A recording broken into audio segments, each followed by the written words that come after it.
Bonsoir. Good afternoon. Thank you for still being here with us on a Sunday evening. I'm extremely happy to be the moderator for the discussion following this film. As Philippe said a while ago, this film is necessary. It's a major film. So thank you very much, Hege, for this film. Thanks to you and your entire team. I'd also like to thank the entire team of the FIFDH. It's been 10 days. We're almost at the end. The 22nd edition of the FIFDH has been very interesting. We've been through all the emotions. We've cried, we've laughed, we've been sad, we've been happy, we've laughed. And we have the feeling that, yes, a lot was said about the situation of our planet. A lot has been said about human rights violations that are many, and we've seen some of them in this movie.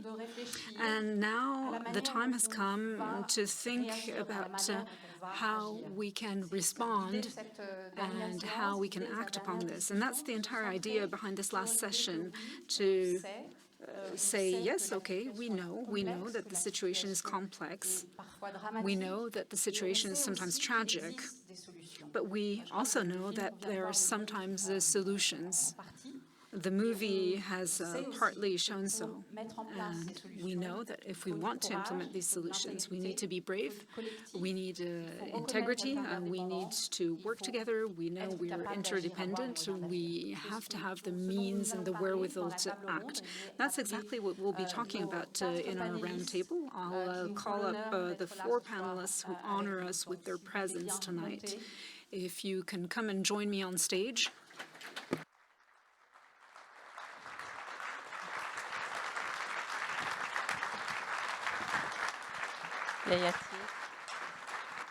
Là, comme vous voulez.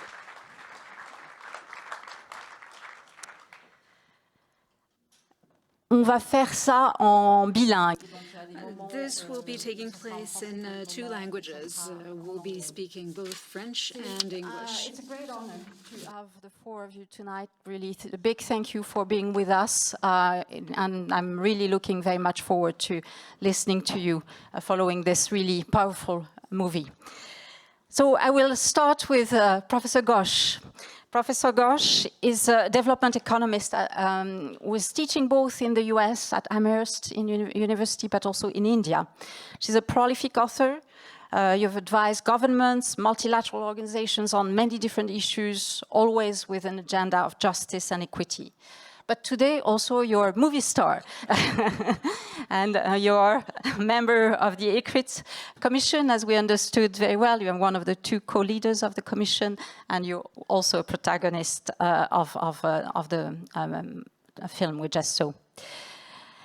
Corinne Pelluchon, vous êtes professeure de philosophie. Corinne Pelluchon, you're a professor of ethics and philosophy at the Gustave Eiffel University in France. You work on 2 dimensions. You work on vulnerability, and we'll be talking about this later on. And you also work on the way we live on this planet. In 2020, you received the Gunther Anders Prize for your work. Of political economy in the Geography Department of Simon Fraser University in Vancouver. You've worked on the politics and political economy of capitalism with a focus on the historical development and future trajectory of macroeconomic governance. You've also worked on the political economics and politics of climate change. You've long been associated with the British Columbia office of the Canadian Centre for Policy Alternative. Welcome. And finally, last, certainly not least, Bernard Harcourt, you're a critical theorist and a lawyer with a specialization in the area of punishment, surveillance, legal and political theory and political economy. You're a professor at Columbia University Law School and at EHESS in Paris. You're also doing pro bono legal work on human rights issues, so welcome also tonight. So I will start indeed with Professor Ghosh, because I would like to start with the movie, and I would like to start with the Commission and its work. And we hear all through the discussions, we hear this is a marathon, you know, this is a long run process with many, many steps. And what I would like to start with is really to understand from your perspectives, you know, where do you feel in terms of 15 years of work and the amount of steps that have been really achieved? You know, there are at least three elements. The first element is the level of the tax, the 15%, where you were obviously all, you know, targeting 20%, 25%. And to some degree, Joe Stiglitz says it's very fast, but I think that's also something that I've always been thinking about once, you know, the decision was taken to stay at 15%. How do we prevent minimum tax rate to become a maximum tax rate? That's really a first question. The second question is really connected to the last part of the movie. How do we actually put in place a unitary tax rate at the global level when we don't have a global state and when the UN is, you know, in a difficult situation? And the third, you know, step, obviously, that seems to be a very important one, is how do we move on to individuals, to very rich individuals? So how do you feel personally, Professor Ghosh, about those things? Well, thank you. Yes, thank you so much, Marie-Laure, and thank you, Hege, for making this film. I mean, I really did not think you could make an interesting film about taxation, and you've done it, so thank you. You know, I think you're right. We haven't got a lot of what we wanted so far. And I'm saying so far for a reason. Because, you know, when we started out, we were seen as crazies. I mean, yes, we had some very prominent people like, you know, Joe Stiglitz and Piketty and so on.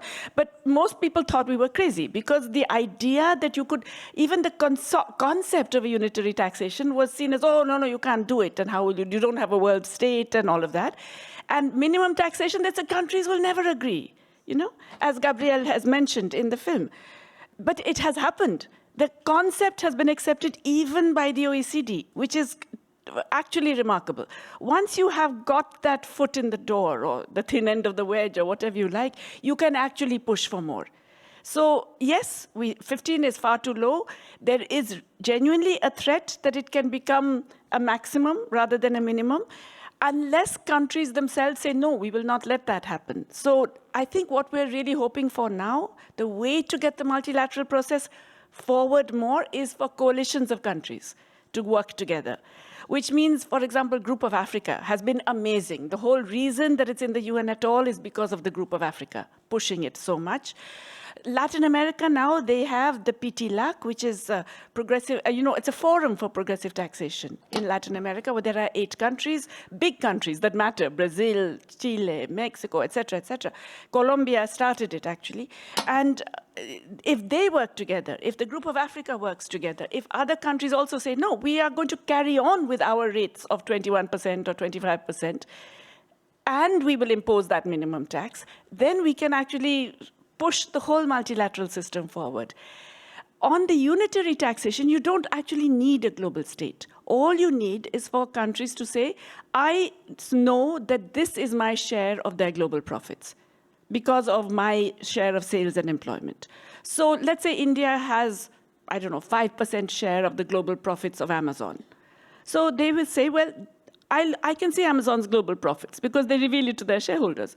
I am taxing my 5% share at the Indian tax rate of 21%. And you don't need a global state for that. The trouble is countries are afraid of doing it, as was said in the film, in fact, because they're afraid.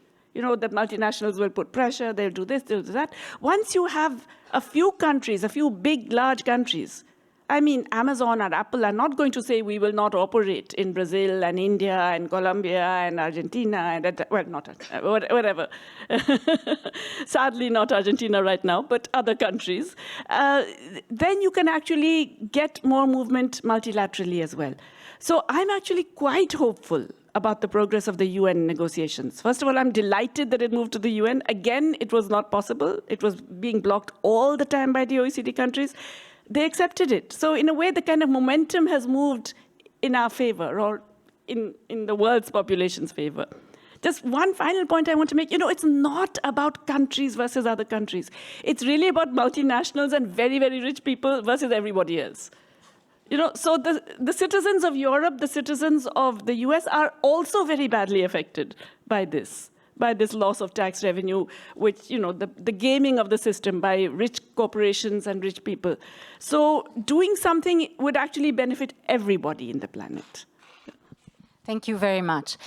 And a second question for you is really on the dynamics of collective organization, on ICRIC itself, and how do you build such a coalition? It's at some point in the movie, we are told that it took 2 years. So how come it's so difficult? And the second question connected to that is, how do you connect it to other groups? We also saw that there's a kind of an archipelago, in fact, of organizations working on this issue. So how do you work with those other organizations? So ICRIC was actually created, as you saw, in that basement and so on, by what is now today called a steering group. So it is a whole group of all the international NGOs, etc., who are concerned with tax justice for different reasons. So it could be a global health NGO that recognizes you don't have the money for it. So they're all connected, and they have set it up. So there's a steering group that created, and we are just a bunch of, lawyers and economists and people and former ministers and so on, who were brought together for that purpose. So in a way, we work together because we're all committed to that cause. And we have some very high-profile members, as you saw there. And they are able to get that message. When Professor Stiglitz says something, more people listen, right? And if it is just some NGO saying it, they'll say, it's just that NGO, ignore them. So it has that impact. I think what they did, it was a very smart idea. I would actually recommend this to anybody working in any global issue where you're not getting enough traction. Find some globally known people to represent those ideas. No, seriously, it clearly makes a difference. It actually generates more awareness, knowledge, or at least even the OECD says, maybe we should consider that argument a little bit. Which they would not have if it had just been Tax Justice Network. So I think that was a very clever strategy, and I think it's a strategy that can be replicated in other issues as well, in all economic and social justice issues, actually. Yeah. Thank you very much. I'm going to turn to Professor Mann now. And actually, another question that came to my mind while watching the movie, the film for the second time, and I didn't really think so much about it the first time, and I want to put that to you, Jeff, is really, well, let's say this is, the beginning of a big marathon, and let's hope we get to 25% at some point. 25% would be indeed, I think, a good step. And let's think that we manage that at some point, and that we manage to actually tax multinational firms by 25%. The big question to me at this stage is, how do we make sure that those tax revenues are getting where they should be getting, which is in all the issues that are being, discussed in the film, but have been discussed throughout the last 10 days here in Geneva, and not, for example, into building military power, which seems to be the fashion those days. So how do we do this? How do we, that's the other, it seems to me, the other side of the coin, which is not really, we haven't yet discussed.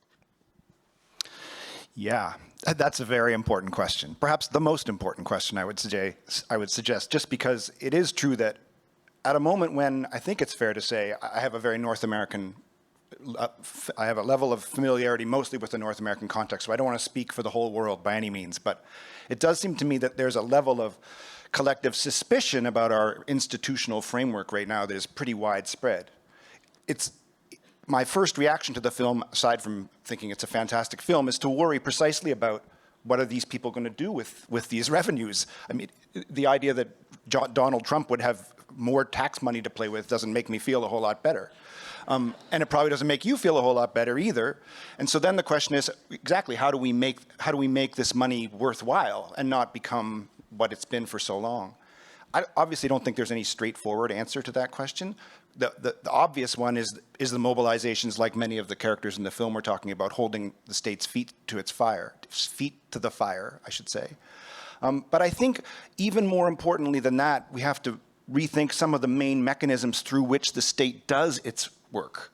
Right now, I think it's fair to say, hopefully most people would agree, that the state has become very market friendly and in fact uses the market as a governing mechanism so it can dispose of responsibility for itself quite frequently. I think we need to really press at the same time as we're doing this kind of work, which is obviously interventions in the market. We need to do more and more further pressing for interventions in the market that make the most important questions upon which we need governance decisions made not being decided both by big market players through subsidies or incentives that allow them to make the decisions as to what gets done in the realm of climate or the realm of healthcare. And we need to press very much for the market to not be the standard by which we judge the performance of the questions that matter so much to our lives. We're at a moment, my own level of expertise, of course, is mostly around climate. We're at a moment where it's a tough time. We cannot put ourselves in a situation where the answers have to be profitable. That cannot be the condition by which we respond to these questions. And so my first thought, this very important question, is that we have to make the market not the measure of what we can achieve, because it's not the measure of what we can achieve. And it's, in my view, quite a disaster if we let it come to that. Can I push you a bit on that? Because this is obviously something you've been working a lot on. And, you know, also beyond the tax issue, and that this film is helping us to understand and unpack more, there is really the question of the form of capitalism that is actually, you know, structuring our economy, but also our societies, our polities today. Can we call it maybe an extractive capitalism? So clearly, beyond simply it's not very simple, but beyond dealing with the tax, how do we actually approach this question of reforming capitalism in a way that actually makes it less extractive, less destructive, and more, in a sense, co-constructive of, you know, common value that we all need? So that's a really big question. Yeah, in 2 minutes. Huh? I'll just pull the answer out of my back pocket. Again, I don't have, obviously, any better answer than anyone else in the room.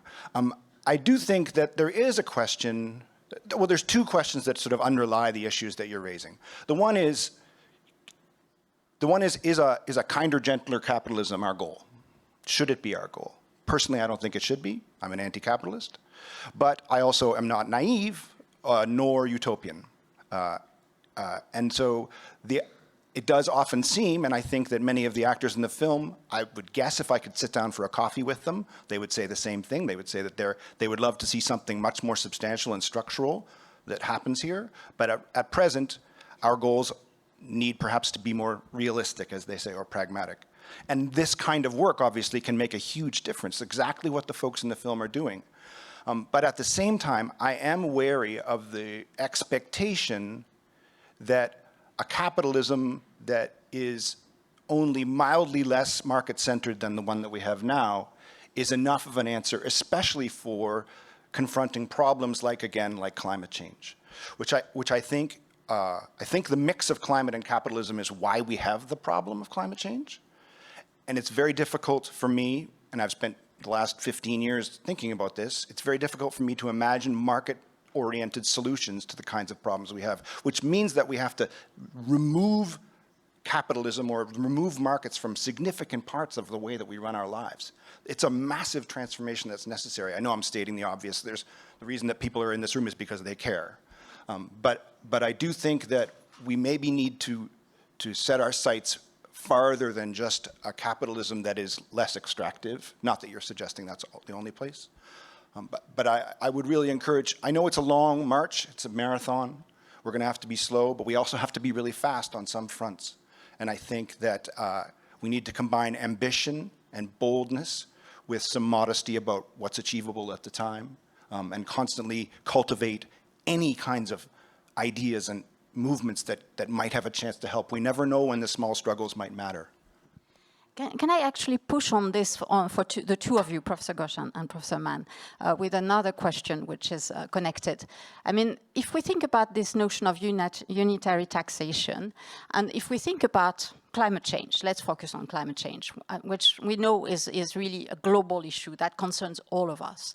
Isn't there maybe a way to think about a model where tax doesn't go back, part of the tax at least doesn't go back to countries, but goes towards climate change? I mean, could there be a mechanisms like that? I mean, is that at all thinkable, or is it totally utopian? I don't know which one. You know, there is this idea. I mean, so there's no shortage of the good ideas about how to fix the world, okay, or the planet. There is an idea about global public investment. So we have all these huge problems which are global and planetary and don't respect passports and visas and so on. So we have to deal with them globally. And global public investment is seen as the solution, where you raise, every country contributes, and then the money goes to where it is most needed, for obvious reasons, because that benefits everybody. I think the problem is what Jeff said. We know the current geopolitics is not going to work in that way. So just in terms of what you said, you know, Jeff, I want to just, I completely agree with you. But I think, you know, when we make these arguments, part of the problem is we say, oh, you know, we have to finish off capitalism in that, you know, people who are listening to you know it's not going to happen in their lifetime. So they say, well, okay, but tell us something we can do now, you know? And I think one of the things maybe we all need to do in terms of reorienting our minds is to ask, okay, what's an economy for? Forget whether it's market or state or whoever's doing it. It could be a terrible state-led economy, depending on who's running the state, yeah? In Russia, for example, or something. Let's think of, you know, what is an economy for? Unfortunately, all the time we are told that we have to do things for the economy. Health is good because it will give you more GDP. You know, something is good, adding, you know, putting more women into employment is good because it adds so much to GDP. All the time, everything we're told is for the economy. Or you're told you can't have this because it's not possible for the economy. No, we have to think, what is the society we want? We want a healthy society, egalitarian justice. We want a sustainable society that does not destroy the planet, does not deplete people like capitalism does, but through unpaid care and so on. What is the economy that will generate that? And I think if we reverse it and put it that way, we can get more people thinking about the links between all of these. So yes, it's absolutely not just taxation, but what is the obligation of the state to provide in terms of the minimum social and economic rights of people, in terms of the, you know, reducing the unpaid care work that is done by women dominantly and by others, by et cetera, et cetera, et cetera. So in a sense, what I would say, need to do is persuade more and more people not to fall for that complete lie that everything we do is in service of this god of the economy, which is completely misplaced in terms of GDP growth, etc. Rather, we have to figure out a set of institutional arrangements and economic relationships that serve what we want as a society. Yeah. Jeff, do you want to add something on that? Just quick.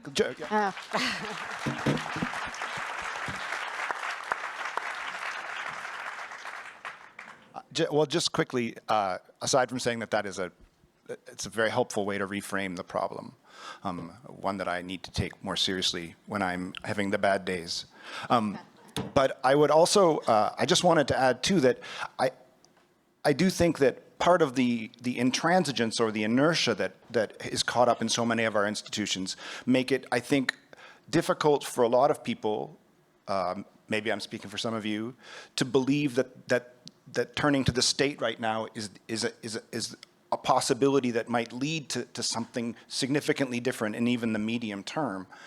And I just wanted to suggest that maybe some of the same work that Jayati's describing, we can do on the ground and force the state to respond. So this is about what I would say is building solidarities that I think that can be often motivated, if solely by nothing else than the uncertainty that so many of us feel in this moment. there's a possibility to, I think, to open up conversations about our collective concern for our inability, many of us, to even imagine what the world will be like in 15 years. That's an opportunity to start to talk, I think, across lines that don't get crossed very often. And it might even allow us to build solidarities where we don't expect them, where when you do see them happen, they're incredibly fruitful. Like I've recently been involved in some work in British Columbia. I wasn't central to it at all, so I shouldn't take credit for it, where a group of older women who'd been fighting for provincially funded childcare connected with the climate activists in the province. And they built a movement that actually centered both things that most of the time are kept separate. And they made a promise to each other that they would never give up on either cause. And they built a solidarity there across, for one thing, generations, because much of the climate movement is young, but also around things that both matter. They really both matter. And that's an opportunity to, I think, create a politics that then the state has to respond to. And they did. We got $10 a day childcare. We haven't got climate change yet. Thank you very much. This is actually a perfect transition to the questions that I want to ask to you, Professor Harcourt. You know, the movie, the film at some point tells us, and some of the protagonists tell us, ideas count, ideas matter. And we have to start with ideas. But then we also very clearly see that it's, you know, ideas have to be brought into a collective mobilization and some collective form of action. And so the first question I would like to ask you is really, how do we move from critical theory, because the ideas are critical ideas, how do we move from critical theory to change? Yeah, of course, that's the most important question, right? And there's a great line in Hege's great movie where the narrator says, ideas are weapons, right? And there's also a great line where Eva Joly, a hero for many years, says, you know, we need to transform ideas into action. And those are the pivots, right? Those are the places where it becomes so important to try and figure out from a critical perspective how to take these ideas. And of course, this is something that we've been concerned about for centuries in a way. I mean, it takes us back to, you know, the 11th thesis on Feuerbach, Marx's famous line, you know, philosophy has only interpreted the world. At this point, we need to change it. Right? It's how to do that. Now, particularly difficult in a time like today where, as you can see here, our interdependence, our human interdependence, and, you know, as Jeff said, and Professor Ghosh as well, our interdependence is so great that most of the ideas actually from the 19th, from the 18th, are no longer kind of competent for this time of extraordinary human interdependence because they were so built on notions of individualism that were so important at the time, and autonomy, and individual autonomy, right? Which was, you know, these Kantian imperatives of governing oneself that really don't fit so well in a world where we are completely interdependent, like we have never been before, where our actions right here affect the lives of billions of people on the other side of the planet. So we really have to figure out how. And I think this movie and the work you've been doing shows that it has to do with cooperation somehow. It has to do with a notion of cooperation that serves as an alternative to competition to the bottom. And that's what we have. We have these forms of competition to the bottom that are utterly destructive. Extractive is one way to put it, but utterly destructive and destroying the planet. But there are right hidden in plain sight forms of cooperation that have existed for such a long time. Of course, it's the cooperation that you're talking about and trying to create here, but it's also the cooperation that we have in our own lives and that we can find in so many places, whether it's, you know, worker cooperatives or consumer cooperatives or food cooperatives or mutuals or credit unions, right, that exist all around us and that can serve as an alternative to the forms of competition that are destroying the world. So we need to, I think what we need to do, and you know, in some places it's easier than others because, I mean, in my death penalty practice, I don't have any choice but to file habeas cases, to act, because it's really, we're up against the wall. It's much more difficult in the economic realm, because we need to be more affirmative in the way that we move towards cooperation or other solutions or praxis, right? But I think it is in looking around us and seeing hidden, kind of in plain sight, all these alternative forms to the logic, in a way, to the logic of capital investment and return on investment, that is what is kind of giving birth to these imperatives of tax evasion and making tax evasion logical for these managers, right? Because they're guided, they're controlled by, they're determined by kind of the question of the return on investment for their companies. And they're just trying to bring that down. Whereas, you know, we could look at other models, worker cooperatives, that have other principles than the return on investment, but principles of sustainability of the environment, equality, equal say in the workplace, et cetera, that could possibly displace the forms of extractive capitalism that exist today. So if I can push you a bit on this part where you tell us, okay, you know, we have to mobilize our own self towards praxis. So, you know, what more can I do? How do you answer that question to yourself first? And what kind of advice do you give all of us here in this room? Because you mentioned the fact that when you're defending a death row person, it's a different form of urgency. Right. So how do we create this same kind of urgency for Right. ourselves individually? Yeah. That's the exact question we need to be asking. What more can I do? I think that's the exact question, because I mean it's quite difficult to be telling other people what they should do, or at least it's offensive, or it doesn't go over very well. And so that's the question that we need to ask ourselves, and then we need to look at everything we are doing in our lives and how we live our lives. And what are the kind of ambitions that we give ourselves, right?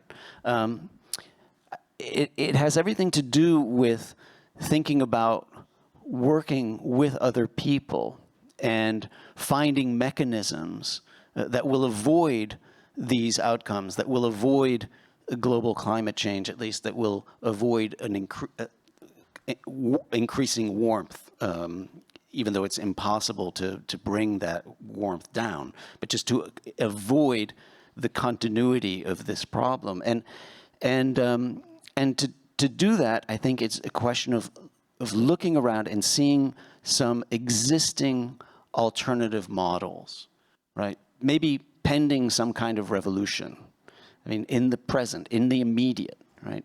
You know, the Black Panthers had all of these extraordinary community service programs, free breakfast for children, free food, free health care. It was really remarkable that what they were trying to put in place, because because the government wasn't providing this for them. And they put in place all of these remarkable community service programs, and they called it survival programs pending revolution. But I think that's what we need to be thinking. We need to be thinking about what can we do in the immediate, right? Pending some transformation that's on the horizon, maybe, but that people don't necessarily feel is going to come right now. And there are. I mean, in other words, you know, the relationship between ideas and praxis is really important here. We talk a lot about capitalism. The word capitalism itself is misleading, because it gives you this idea that it's capital that's doing everything, that there are laws of capital. One of the marvelous things about this book is it really shows that there aren't laws of capital. What there are states governing, right, in a kind of very dirigiste way, right, setting tax rates that went up during the middle of the 20th, as Piketty has demonstrated, that come crashing down after Reagan, right? These are all choices. These are all choices that are being made. And so we need to try and look around and see what the logics are there, and then change them in our own lives, so that we ourselves if we are, say, we don't need to work for one of those corporations, right? We could think of starting our own worker cooperative, for instance, or buying through consumer cooperatives, right? In everything we do, housing cooperatives, mutuals, insurance, there's plenty of them. Actually, the mutual insurance business is really important, and it's not motivated by the kind of return on investments that exist here. Or credit unions. In the US, the Federal Navy Credit Union is one of the biggest cooperatives in the country. So in everything that we do, actually, where we bank, where we insure, where we work, where we buy our food, our consumption, where we work, right? We can be trying to change the world ourselves. And that doesn't require all of the governments getting together. It's something that comes from the bottom, in a way, and it comes from all of us, right? Pending some more revolutionary change.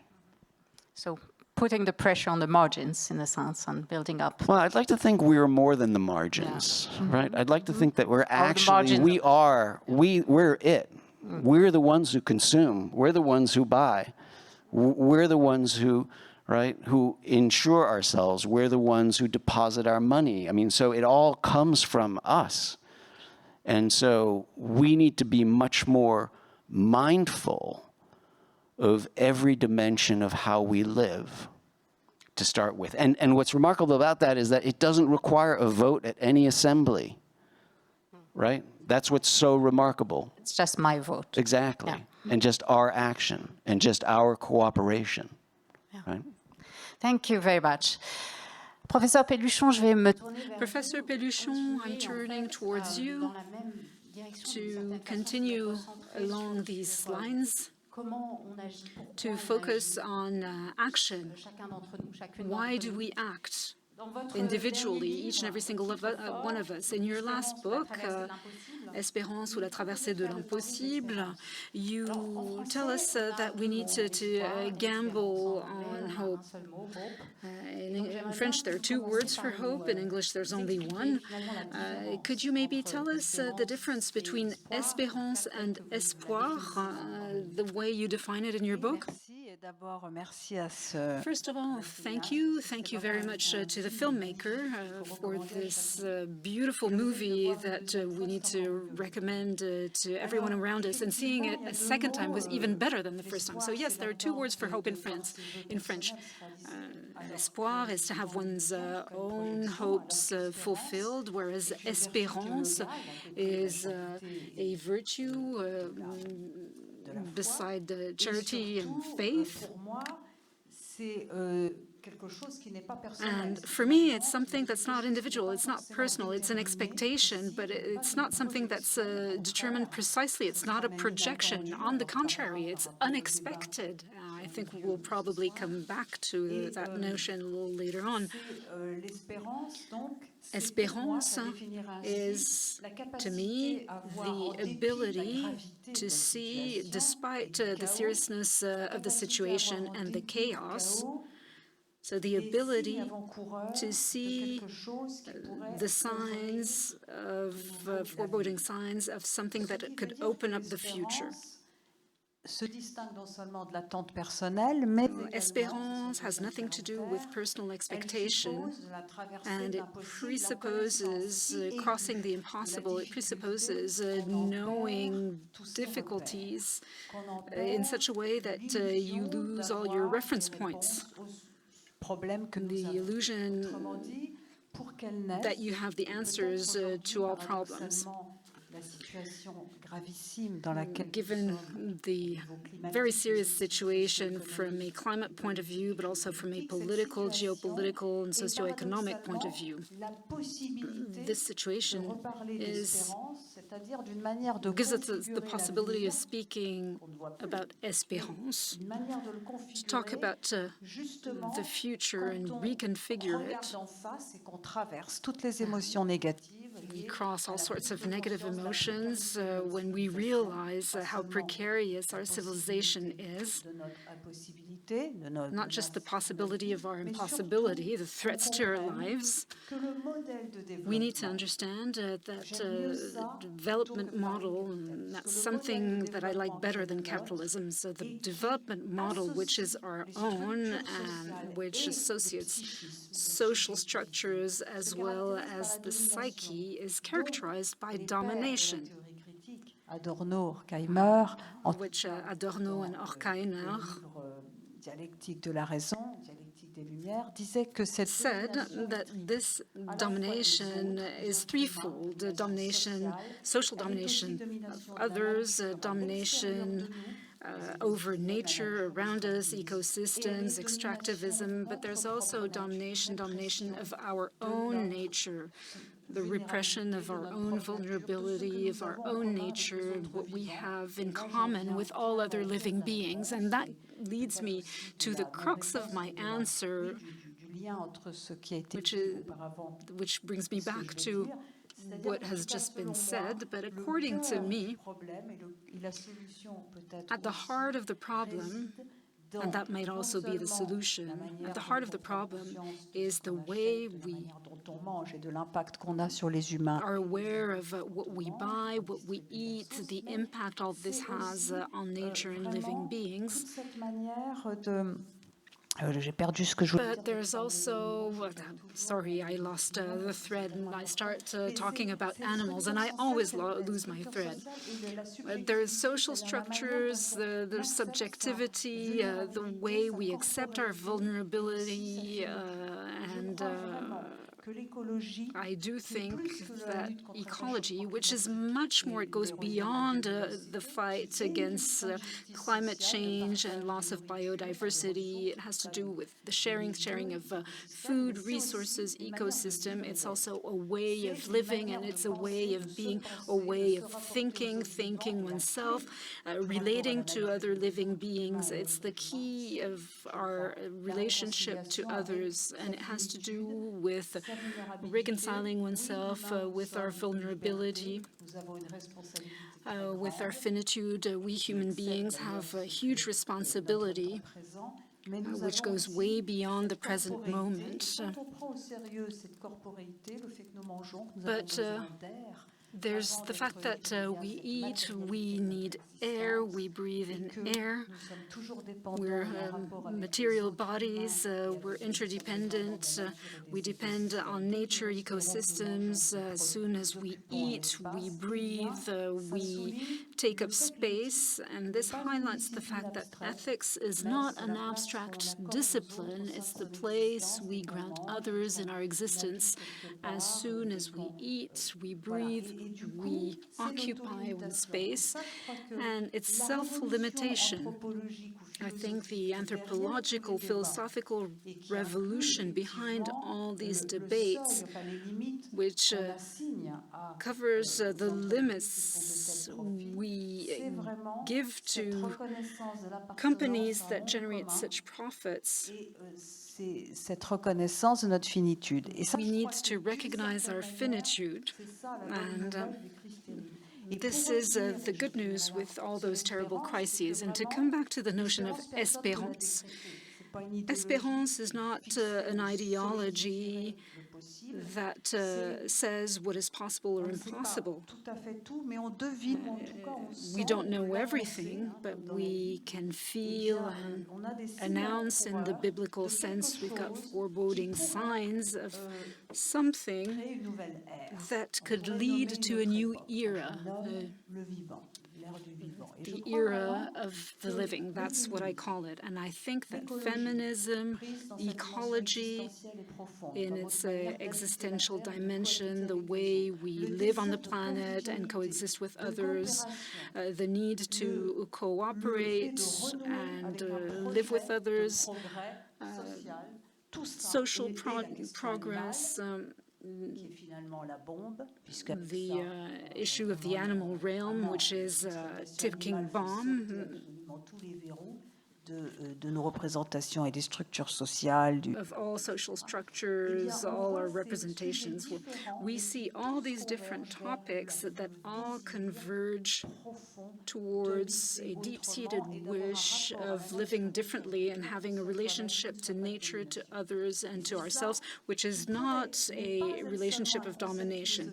It's not just a beautiful philosophical notion, but what would structure an axis on the basis of which we could take stock, look at what we keep from the past, autonomy, human rights, the notion of democracy, which is far from being taken for granted, and the unity of humanity, which is behind human rights, as well as rationality, which is not just an instrument of power, far from it, which is not just a weapon, but is a tool to grasp what can become universal.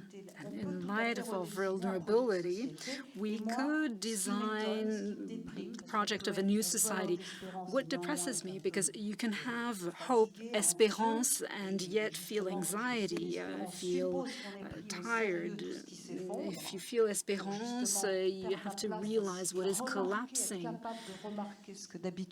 and notice what you don't usually see. Creations, innovations in agriculture and cattle breeding, education, healthcare, which are alternatives and possibilities. But what worries me is that we have all the intellectual tools to do all of this, and we're not doing it. I was interested in the idea of organizing a group by choosing ambassadors, perhaps celebrities, who can take the torch forward without anger and an attempt to destroy social institutions. But I was glad to hear Stiglitz say that he had done a lot of work and it was not always very fruitful. But anyway, I'll throw the hot potato back to you, because the question is not just how to change ideas into action, because I think we can all come up with a social project on ecology, but how can we get people to follow and take up the torch without denaturing, without twisting it all? This is the time for question and answers with the audience, but let me just react to what you said. I think it is exactly along these lines that we want to move. You said that our vulnerability is a kind of new paradigm, well, not new, but different, especially with respect to transhumanism, which says the opposite. It says that vulnerability is our weak point, and we must do away with it. We must destroy it, and in a certain way, in doing so, destroy our humanity. So we have a proposal here, which is to use an intellectual weapon, an idea, that could be a counterweight to the dominant model or the domination model, which goes with current forms of development. Yes, but vulnerability is also a strength. It's okay, you can be injured and not be able to defend yourself, but it's also a responsibility for others. But what I wanted to say is that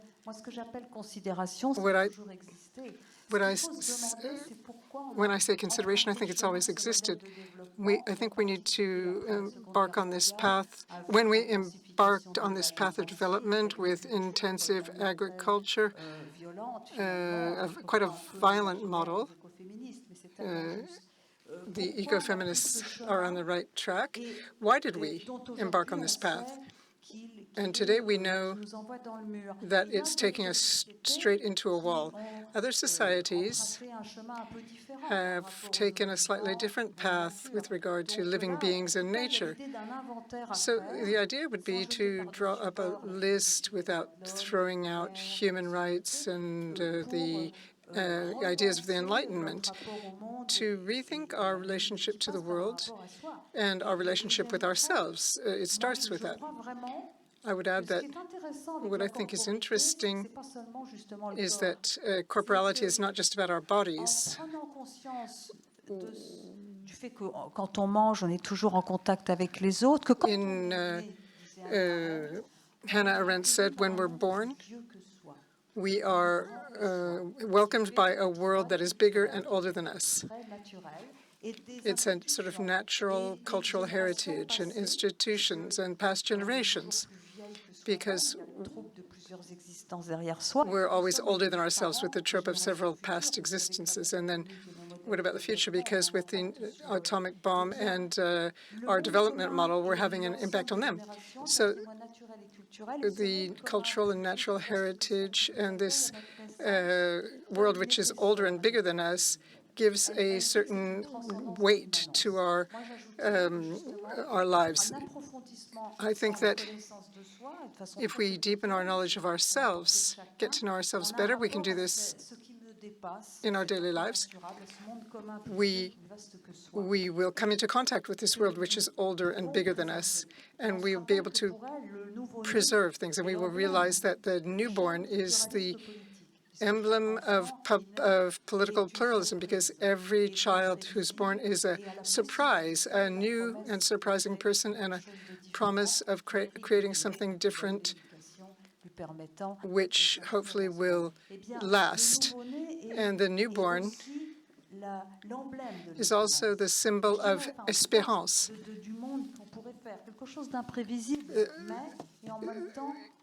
Something a bit unpredictable. Champagny, who died young, wrote a poem about espérance, and he compared it to a little girl who nobody notices and to whom nobody pays attention. She's ordinary. She's not heroic. She's not a soldier. Nobody could have espérance about her or think that she could create espérance. Espérance is not something you can ban. It just pops up when it pops up.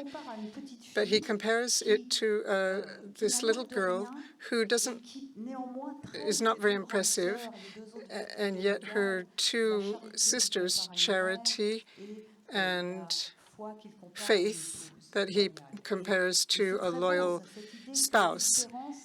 She brings them with her. And it's true that sometimes when we don't have any hope left, this can be destructive, because people can make simplifications and people are in conflict and say that if we can find the guilty parties, then we can fix this. So configuring the future, not with ideology, not by following simplistic ideologies like the far right, but by attaching ourselves very closely to what we see might be the precursor, the signs, even though I'm a bit pessimist. Espérance means going through the darkness that is there, while at the same time, when all is lost, we lose our power, our arrogance. That's when we see that there is a fundamental bond with all living beings, which makes life and belonging to the world so appealing. So do we have questions from the audience? So there are questions over there. Can we give the speakers a microphone? Could you please just introduce yourself? Thank you so much for your invaluable comments. There's one comment I would like to challenge, and that's the idea of a revolution as a way to go forward. When we think about revolution, it implies radical ideas. It implies a crisis, and we cannot afford a crisis. Rather, I like the idea of revisionism. I like the idea that we have to be very patient, and we have to take our actions based on evidence-based, careful research. We have to know why do we take decisions and how do we take our decisions, taking into account our biases and limitations. And when it comes to social justice, we have a lot of limitations. Because social justice, as you have demonstrated, is not conforming to our legal norms. And I think the way we could start, at least starting to change our thinking about it, is going back to where this thought process has emerged. In the 20s, in the 30s, in the 40s, when the United States and the current G7 have been designing the idea of how the world works.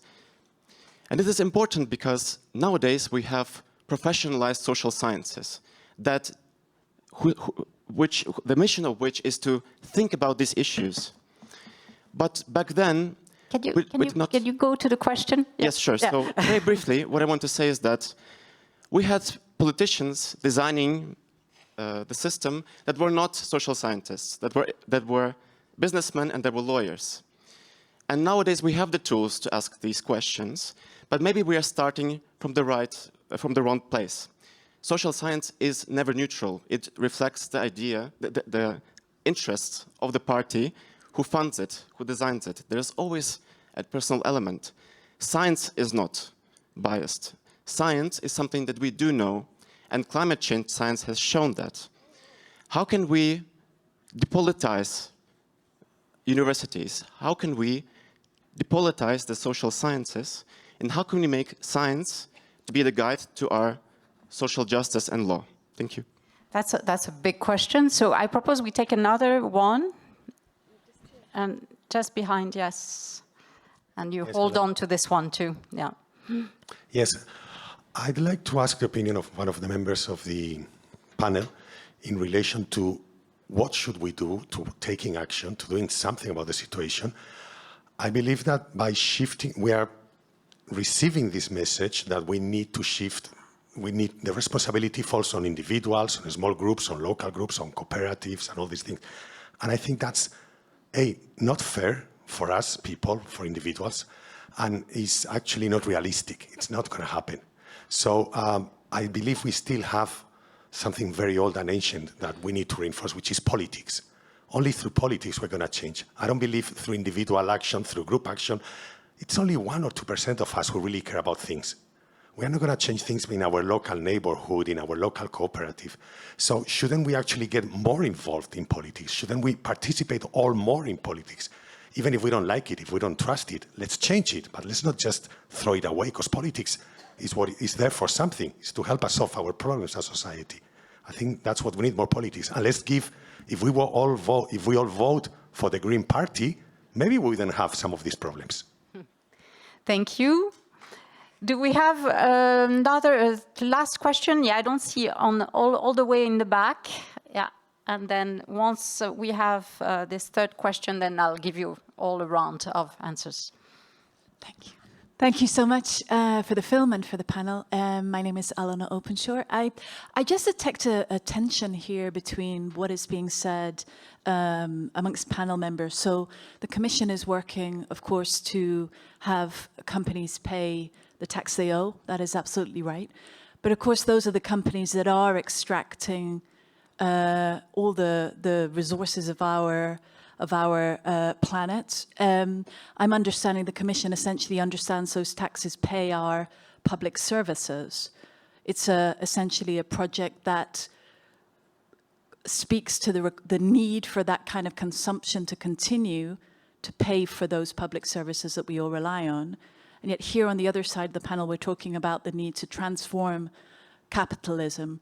Where does the money come from for those public services that we so seek and rely on if we're changing the system that we're operating on that is actually what the Commission is relying on to extract taxes from to support the public services? So just pointing out sort of that question about. So you don't have to answer all the questions, but you can pick and choose. So maybe we start with you, Jeff. Oh, okay. Yeah. Okay. I want to finish with Professor Gosh. Yes, I would be happy to just listen to Jayati from now on. Perhaps I'll leave the last question to Jayati, since she knows much more about the work of the Commission, and just try to briefly address the other two interventions. To the second gentleman, I totally agree. There's nothing that's going to happen if we don't go through politics. That politics can be quite radical, I think, more radical than it is. It sounds like you probably agree. But there's nothing, just like the brief success story I told, I don't have very many to tell, but about childcare in British Columbia, like that was all just endless mobilization. And the kind of work that you're describing, much of it was super boring for the people involved. But it mattered. So I totally agree, and I actually think that no matter how radical our proposals are up here, including those of Bernard, or Corinne, these are fairly, substantial changes in the subjectivity with which we experience modern society. Those are going to take a lot of work, and it's going to be political work. There's no doubt about it. So I don't know if that answers the question, but I want to affirm the comment. And just to respond briefly, I actually think that as a person who's quite closely involved with a lot of climate science, it's very political, actually. The science is political. I can see what you're saying, that some of the results are arguably objective knowledge. But as a person who's actually spent the last year digging through climate models, there's a lot in there that's not very objective. And one of the first things that climate scientists will admit is that they actually have extraordinary uncertainty. The scary part is that the uncertainty is all on the bad end, if that makes any sense. So for example, one of the fundamental key variables in every single global climate model is so-called climate sensitivity, which is the increase in the temperature by doubling CO2 concentrations in the atmosphere. It's a central variable in every model. We have a best guess that it's about 3.5, but we also think it could be 8. We're not far from doubling at this moment, as you may know. So the uncertainties there are between very, very big deal and total catastrophe. That's the difference.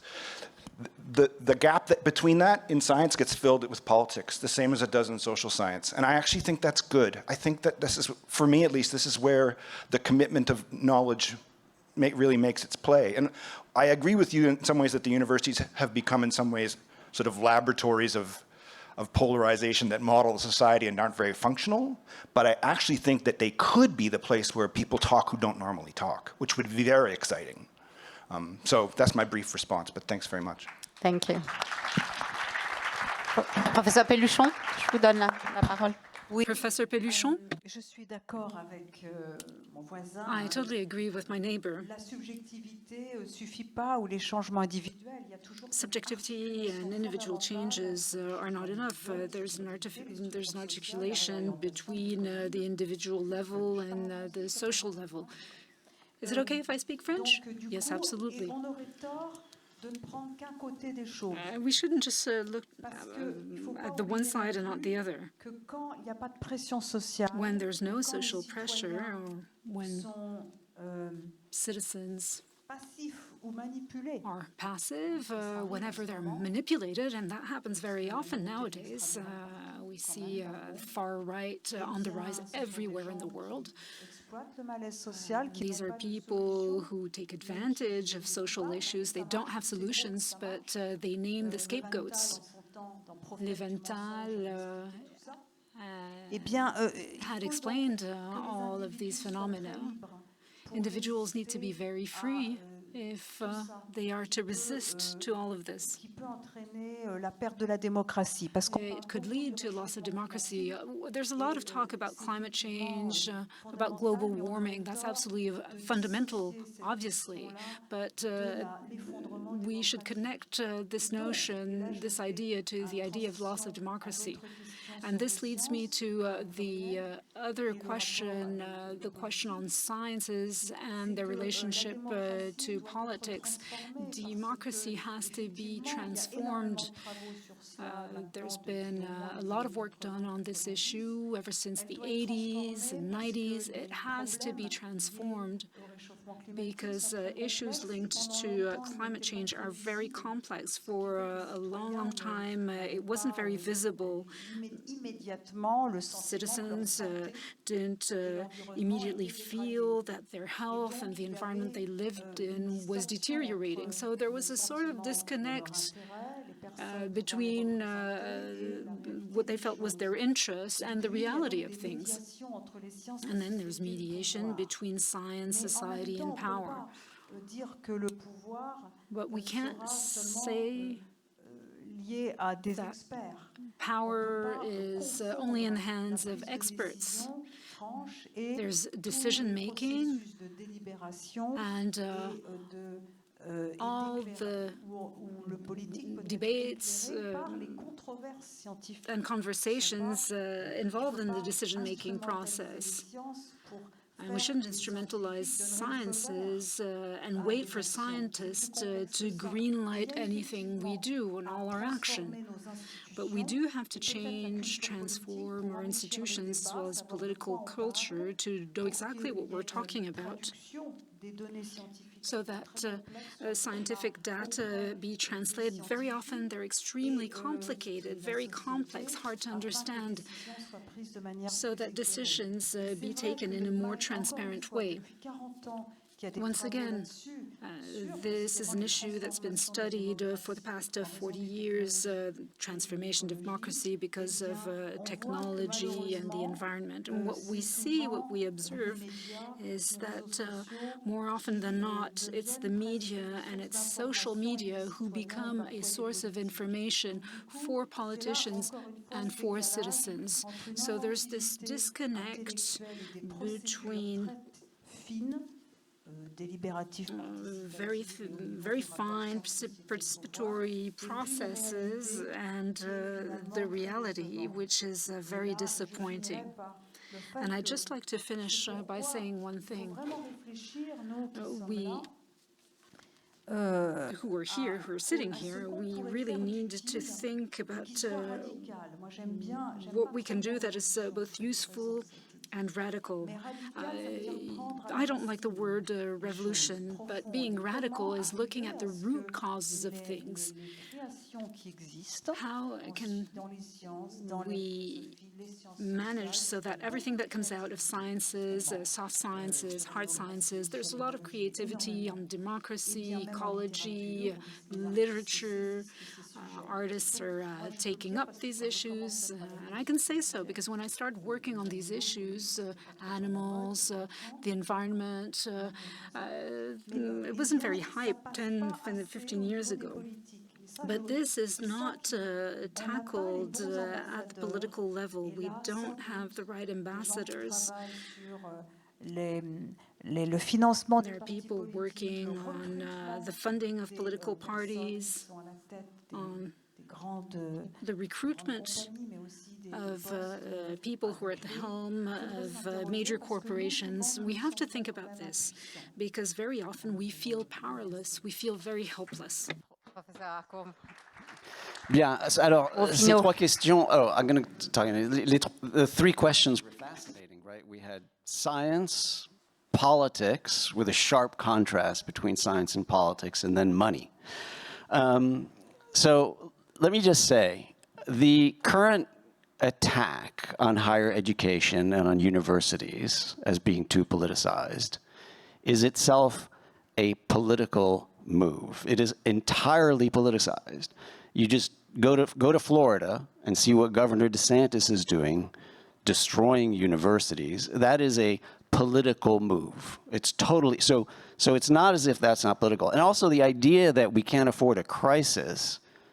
I mean, we're in the worst crises we've ever been as a human species. So we are at a crisis. Not that it's not that we can avoid a crisis, we're in it. So obviously we have to think through it.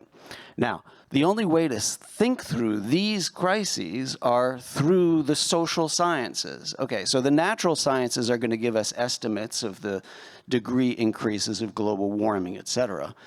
But the social sciences aren't going to give us ways out. These are social policies. This is social governance. This is society. This is us governing.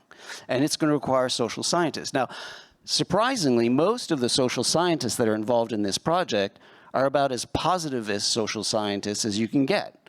We're talking about Thomas Piketty, who is a positivist historian of the economic change.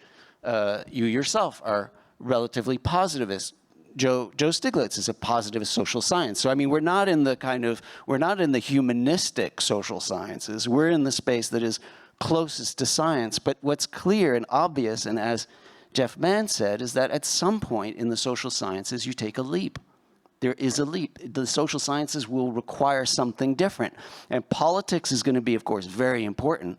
But what's going to be most important at that place where positivist social science ends and some form of leap needs to be taken is the missing word in the conversation, which is ethics, right? And that's where the turn to ethics and to one's own ethics is most important here.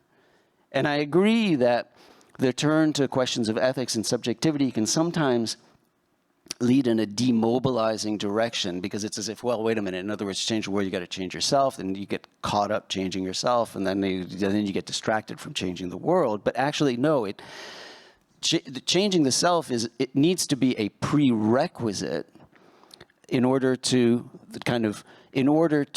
understand how to take on these questions and how to act ethically in the face of these questions. So I think the most important is for us to be looking at ourselves and asking ourselves these questions as a form of a transformation that will be hopefully revolutionary, because where we're headed right now in this Star Wars war, right, is frightening, actually, in terms of global climate crisis.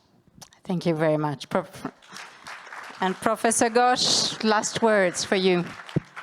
Yeah, thank you so much. I think my fellow co-panelists have already said so much that there's very little to add.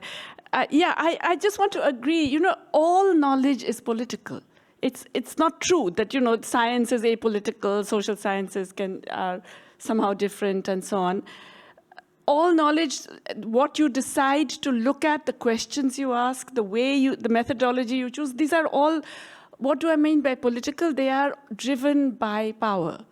And so the question, therefore, is what is the power that you are, which is the way you're siding, if you like, in power? And that's where the ethical question comes in as well, right? I mean, so there is knowledge of all kinds, including humanistic knowledge, which can be deeply motivated on the side of the already powerful. So it's really a question of choosing, in a sense, choosing your side and being aware that it is a choice, and being aware, recognizing that choice that others make as well. So I completely agree with what has been said, but recognizing that we have to see everything as representing an awareness of power and its imbalances, and then in terms of judging where you're going to be in those imbalances. Reform versus revolution, in a sense, is what the big other question was, in a way. And I think that also related to, where is the money coming from for doing that? If we are essentially thinking of taking taxes out of what is fundamentally a deeply extractive and exploitative system, then you're just perpetuating the system. I think this boils down to a question of how you think change comes about. Yeah. And let's face it, I grew up with a gang of people who would be horrified to hear me, you call me positivist, right? Because we were all these big revolutionaries, it was around the corner, death of capitalism, it's going to end tomorrow, etc. And, frankly, I've grown tired of waiting for the final capitalist crisis. So, and I'm too old also now to wait for it.